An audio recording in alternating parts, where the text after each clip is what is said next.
नमस्कार दोस्तों, आज हम जानेंगे कि हंड्रेड्स ऑफ वॉरशिप्स चाइना ने ताइवान के लिए क्यों डिप्लॉय कर रखे हैं। क्यों चाइनीज़ प्रेसिडेंट बोल रहे हैं कि हम ताइवान को 2026 के अंत तक अपने कब्जे में ले लेंगे।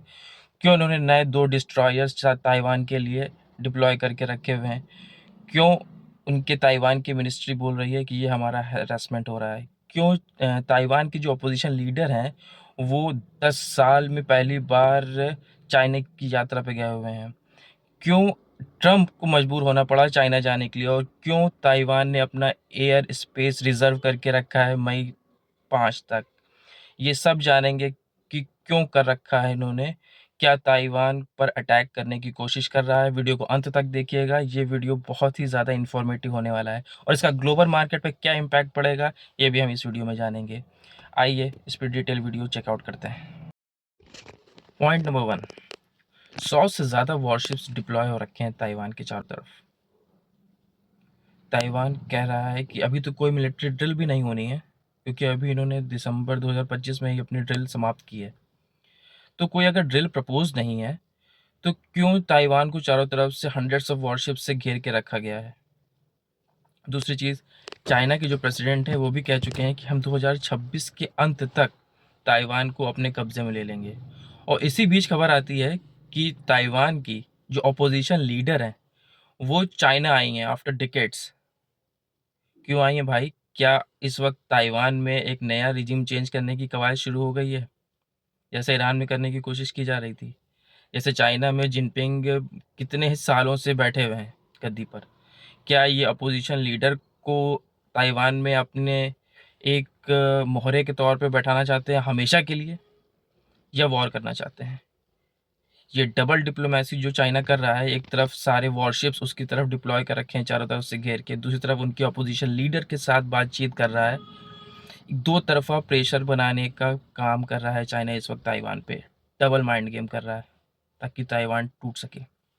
दूसरी चीज़, चाइना इतना बेताब क्यों है ताइवान के लिए? उसका मेन रीज़न है TSMC, Taiwan semiconductor manufacturing company. इसके बारे में वीडियो के अंत में बात करेंगे। दूसरी चीज़, ट्रंप क्यों भागे भागे चाइना जाना चाहते हैं मई में। और इसी बीच खबर आ रही है कि चाइना ने अपना एयर स्पेस मई 5 तक रिजर्व करके रखा है, जबकि कोई भी ऐसे ड्रिल प्रपोज नहीं है। और दूसरे 7 मिलिट्री एयरक्राफ्ट और 7 वॉरशिप्स पिछले 24 घंटे से ताइवान की एयर स्पेस में मूव कर रहे हैं, वाटर स्पेस में मूव कर रहे हैं, जिसमें ताइवान के ओशन मिनिस्टर ने पोस्ट किया है बाकायदा फेसबुक पे और अलग प्लेटफॉर्म्स पे कि ये ताइवान के लोगों का ये हरासमेंट कर रहे हैं। आखिर ऐसा क्या करना चाह रहा है चाइना? क्या ताइवान पे अटैक की कोशिश की जा रही है, जहाँ पे अमेरिका और ईरान एक दूसरे के साथ उलझे हुए हैं, सीज फायर खेल रहे हैं लेकिन हो नहीं पा रहा। दूसरी तरफ चाइना धीरे धीरे ताइवान को अपने कब्जे में लेने की कवायद शुरू कर चुका है। 2 नए डिस्ट्रॉयर्स इन्होंने ताइवान के लिए डिप्लॉय कर दिए। ये डिस्ट्रॉयर्स क्या है, इनके पास 112 वर्टिकल लॉन्चर्स हैं जो 1500 से 2000 किलोमीटर की रेंज में hypersonic missiles, anti shipping missiles fire कर सकते हैं। सोच के देखिए। दूसरी चीज़, ताइवान जो है इस वक्त एक बहुत बड़ा हब है सेमीकंडक्टर मैन्युफैक्चरिंग वेफर्स का। अब ये सोच के चलिए, चाइना की जो ताइवान की जो सेमीकंडक्टर मैन्युफैक्चरिंग कंपनी है वो वर्ल्ड का 70 से 90% सेमीकंडक्टर मैन्युफैक्चर करती है, जिससे अमेरिकन की जो टेक कंपनीज हैं, जो डेटा सेंटर कंपनीज हैं, जो मोबाइल मैन्युफैक्चरिंग कंपनीज हैं, कार मैन्युफैक्चरिंग कंपनीज हैं, सभी में सेमीकंडक्टर का यूज़ होता है। ठीक है।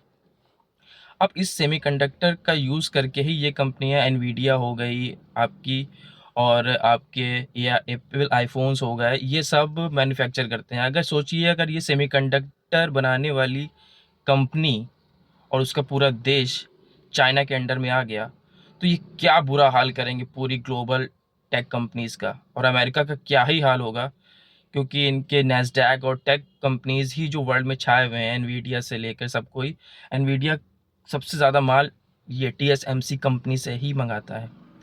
सोच के देखिए, जो सेमीकंडक्टर पे राज करेगा वही दुनिया पे राज करेगा, क्योंकि सेमीकंडक्टर नहीं होगा तो एआई डेटा सेंटर्स नहीं हो पाएंगे, जो स्मार्टफोन्स डेवलप हो रहे हैं वो नहीं हो सकते हैं, कार्स में यूज़ होता है आपके हर जगह सेमीकंडक्टर चिप का इस्तेमाल होता है। अगर चाइना ने इसको कंट्रोल कर लिया तो वर्ल्ड को कंट्रोल कर लिया। तो चाइना और अमेरिका क्या एक नए वर्ल्ड वॉर 3 को जन्म दे सकते हैं? आप सोच के देखिए। ये एक बहुत बड़ा इम्पैक्ट क्रिएट कर सकता है। धीरे धीरे चाइना अंडर में लेना चाहता है ताइवान को। अपोजिशन लीडर उनके क्यों आए हुए हैं? जबकि उन्होंने अपने मिलिट्री डिस्ट्रॉयर्स, वॉरशिप्स उसके चारों ओर तैनात करके रखे हुए हैं। एक तरफ से वॉर प्रेशर क्रिएट किया जा रहा है, दूसरी तरफ अपोजिशन लीडर को वहाँ इस्टेब्लिश करने की कोशिश की जा रही है। जैसे चाइना में जिनपिंग कई सालों से हैं, वैसे ही अपोजिशन लीडर को परमानेंटली वहाँ पे अपना मोहरा बैठा दिया जाए ताकि ताइवान को बाहर से ही कंट्रोल किया जा सके।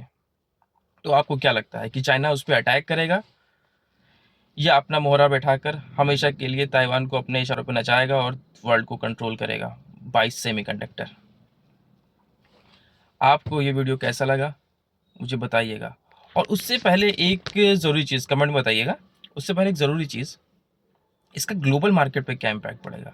आप सोच के देखिए कि आप सेमीकंडक्टर्स को अगर कंट्रोल कर लिए तो अमेरिका के जो पूरा नैस्डैक है ना, टेक कंपनीज, वो हिल जाएंगी।